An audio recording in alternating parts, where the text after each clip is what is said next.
जय माँ काली, हर हर Mahadev. Hello friends, कैसे हैं आप सभी लोग। मैं आशा करती हूँ आप सभी लोग बहुत अच्छे होंगे। माँ काली की कृपा से आपको जीवन में हर प्रकार की सफलता प्राप्त हो। आज हम लोग बात करेंगे कि जब हम लोग पूजा पाठ शुरू करते हैं तो हमारे शरीर में बहुत सी ऐसी घटनाएं घटती है, बहुत से हमारे शरीर में ऐसी क्रियाएं होती है जिससे हमें नींद का आना। पूजा पाठ जब हम लोग करने बैठते हैं तो हमें बहुत नींद आता है, हमें उबासियाँ आती है, हमें जमाइयाँ आती है, हमारी आंखों से आंसू भी निकलते हैं। तो ऐसी हम घटनाएं हमारे साथ आखिर क्यों होती है। जब हम पूजा पाठ करने शुरू करते हैं, जब पूजा पाठ करने लगते हैं तो हमें जीवन में हम ईश्वर की कृपा से जुड़ने लगते हैं। ईश्वर का तेज हमारे चारों तरफ उत्पन्न होने लगता है, हमारे अंदर दैवी ऊर्जा का निर्माण होने लगता है। तो हमारे शरीर में पहले से जो विद्यमान नकारात्मक शक्तियाँ होती है या हमारे आसपास के वातावरण में उपस्थित जो नकारात्मक शक्तियाँ होती है वो हमें पूजा पाठ करने से रोकती है। जब हम पूजा पाठ में आगे बढ़ते हैं और जब हमें ईश्वर द्वारा ये संकेत मिलता है कि हमें पूजा पाठ करनी चाहिए, हमारे पूर्व जन्म के ऐसे कर्म होते हैं जो अपने आप ही हमें इन पूजा पाठ के मार्ग से, इन रास्तों में ले आते हैं और हमें पूर्व जन्म के जो हमारे कर्म हैं वो हमें इस जन्म में प्राप्त होते हैं, जिससे हमें ईश्वर की सेवा करने का सौभाग्य प्राप्त होता है और हमारे जो कर्म है, जो हमारे पाप है वो कटने लगते हैं। जब हम ईश्वर के सामने कई घंटों तक बैठे रहते हैं और उनके सामने उनकी स्तुति करते हैं, उनसे प्रार्थना करते हैं, उनकी सेवा में लगे रहते हैं तो कई बार हमें जमाइयाँ आने लगती है। और जब हम ऐसी स्थिति उत्पन्न होती है तो हमें मन करता है कि हम पूजा पाठ छोड़ दें। इसमें सबसे पहला यही संकेत हमें शरीर और हमें मानसिक रूप से प्राप्त होता है कि हम पूजा पाठ को त्याग दें,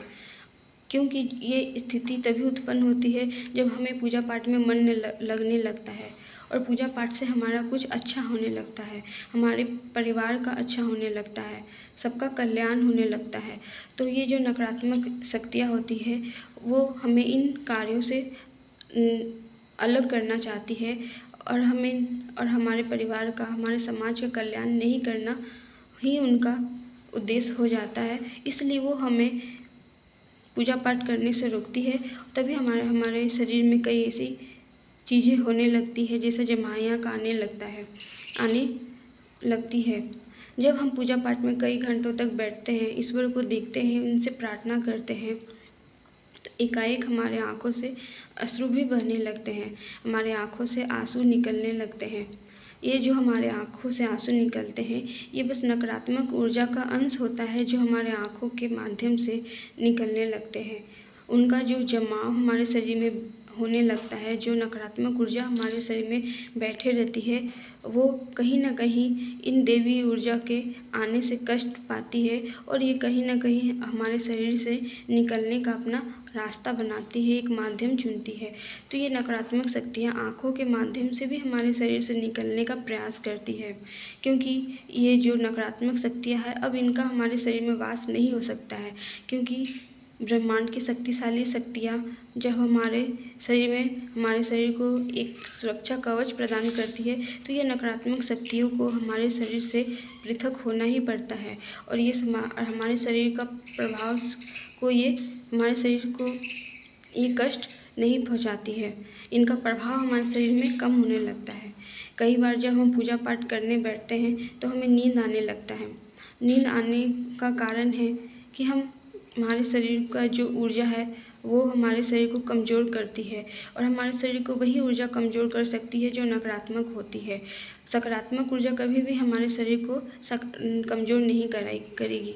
वो हमारे शरीर को और ऊर्जावान करेगी, हमें ईश्वर की सत्ता से जोड़ने का प्रयास करेगी, ईश्वर की एनर्जी को हमें प्राप्त करने का प्रयास करेगी। जब हमारे शरीर में ऐसी घटनाएं घटती है तो हमें समझना चाहिए कि कोई नकारात्मक स्थिति में हम पड़ चुके हैं और कोई नकारात्मक शक्तियाँ हैं जो हमारे शरीर में बैठी हुई है, हमारे आसपास के वातावरण में बैठी हुई है, जो हमें इन